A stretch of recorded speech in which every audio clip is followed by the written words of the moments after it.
Part 1. Unearthing the Hidden Self. What is shadow work? Greetings, fellow seekers of self-discovery. Have you ever stumbled upon a part of yourself tucked away in the shadows that made you squirm a little? A trait, a tendency, a fear you wouldn't quite admit to, even in the quiet solitude of your own mind? Welcome to the realm of shadow work, a fascinating, sometimes unsettling, but ultimately transformative journey into the unexplored depths of our own psyche. What is shadow work?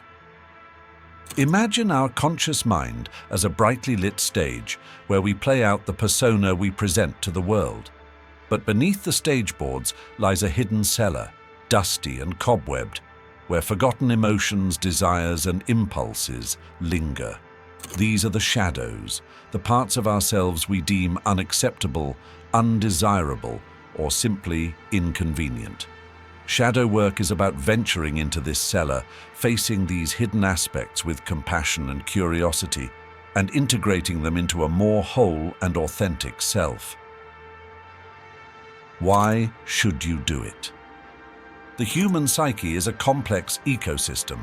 When we repress our shadows, it's like damming a river.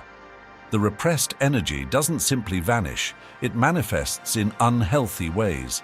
Self-sabotage, addictions, unhealthy relationships, and even physical ailments.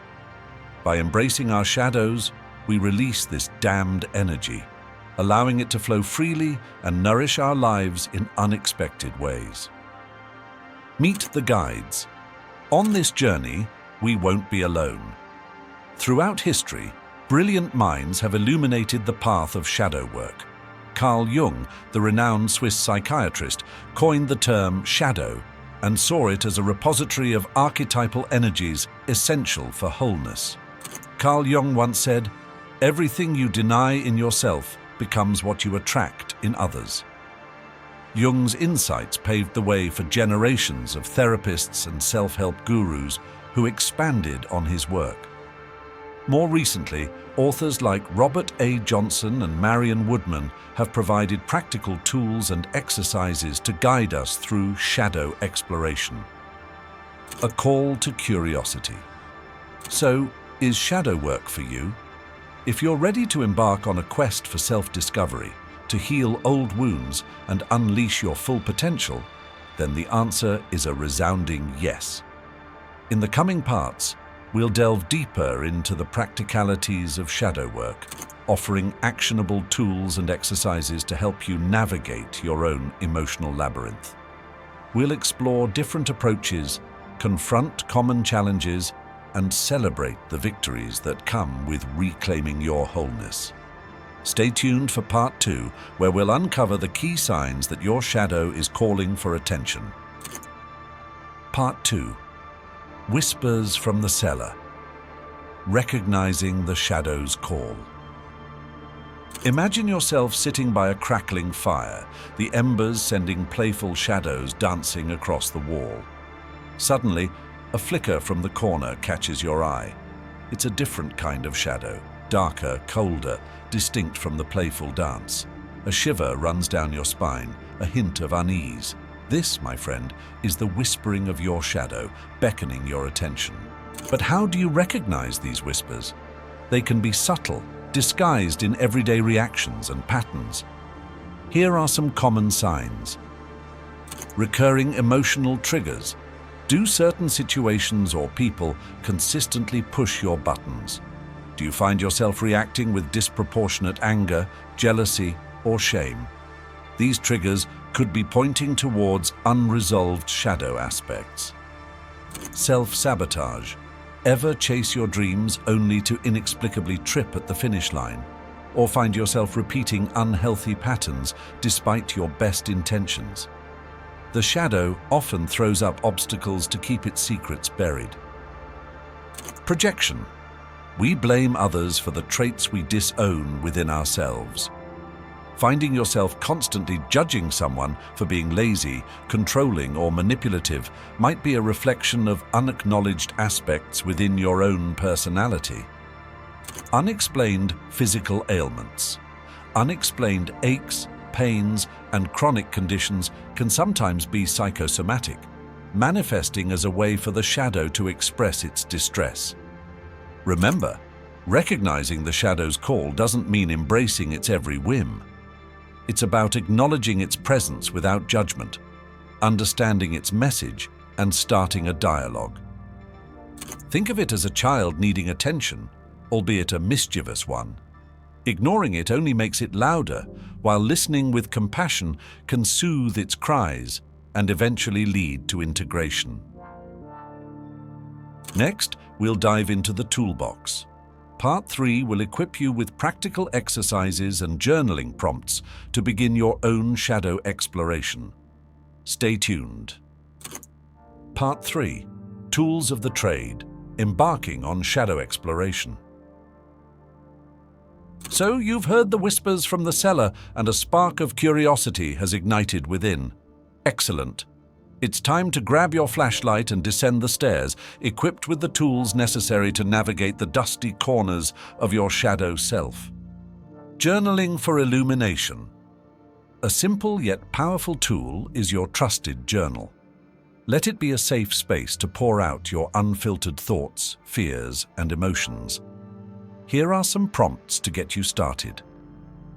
Write a letter to your shadow. Personify your shadow and address it directly. What emotions does it evoke? What desires does it harbor? What does it need from you? Free writing about triggers. When a familiar trigger flares, don't react impulsively. Instead, grab your pen and let your emotions flow onto the page. Observe the patterns, the underlying fears, and the stories buried beneath. Dream analysis.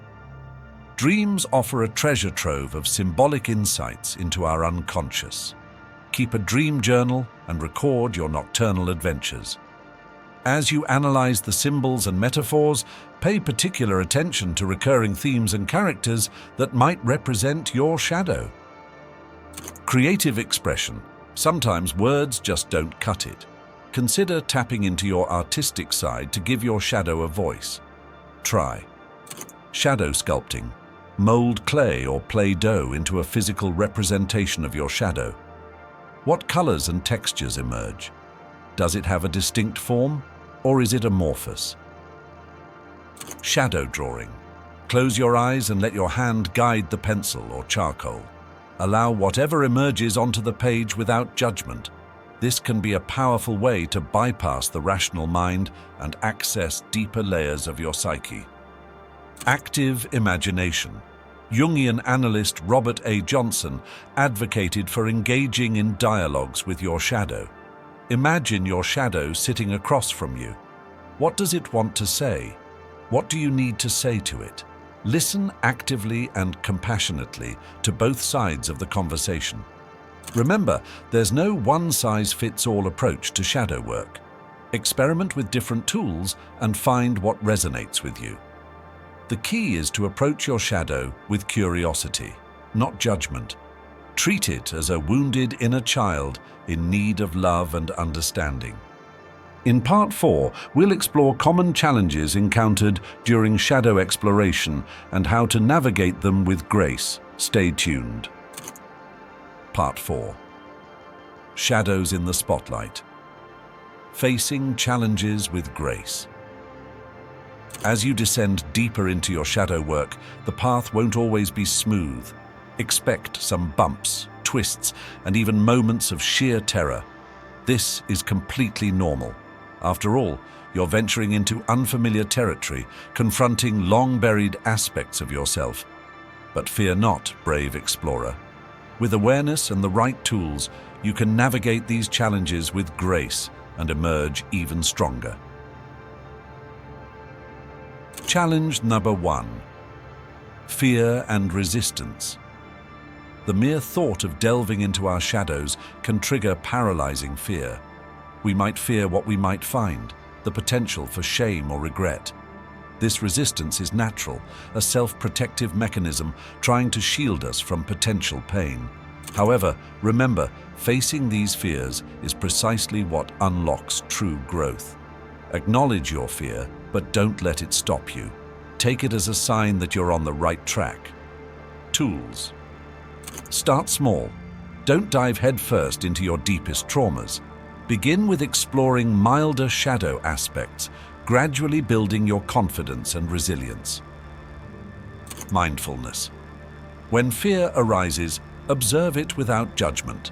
Simply acknowledge its presence and let it pass, like a cloud drifting across the sky. Positive reframing. Reframe fear as excitement. Tell yourself, this discomfort means I'm growing. I'm facing my challenges head-on. Challenge number 2. Shame and judgment. As you uncover hidden aspects of yourself, shame and self-judgment might bubble up. Remember, everyone has a shadow, and judging yourself harshly won't make it disappear. Instead, treat yourself with the same compassion you would offer a friend going through a difficult time. Tools. Self-compassion. Practice self-compassion. Exercises like loving kindness meditations or writing to yourself from the perspective of a loving friend. Inner critic dialogue. Identify your inner critic's voice and challenge its negativity. Ask yourself, would I speak to someone I love this way? External support. Seek support from a therapist, counselor, or trusted friend who can offer a safe space for non-judgmental exploration. Challenge number 3. Overwhelm and confusion. The complexity of your shadow can be overwhelming. You might encounter contradictory emotions, confusing memories, and a sense of losing touch with your identity. This is okay. Remember, integration takes time, and confusion is simply part of the process. Tools. Break it down. Instead of trying to tackle everything at once, choose one specific shadow aspect to focus on at a time. Seek guidance. Utilize journaling prompts, books on shadow work, or professional help to gain perspective and structure your exploration. Trust the process. Remember, confusion is often a prelude to clarity. Allow yourself to sit with the discomfort, knowing that understanding will come in time. Facing these challenges doesn't mean your shadow work is doomed. It simply means you're doing it right. Each hurdle overcome strengthens your resilience and brings you closer to wholeness. In Part 5, we'll explore the fruits of your labor, the transformative gifts that blossom from embracing your shadow. Are you ready to learn about the rewards of shadow work and discover the treasures hidden within the darkness? Let's move forward to Part 5 together.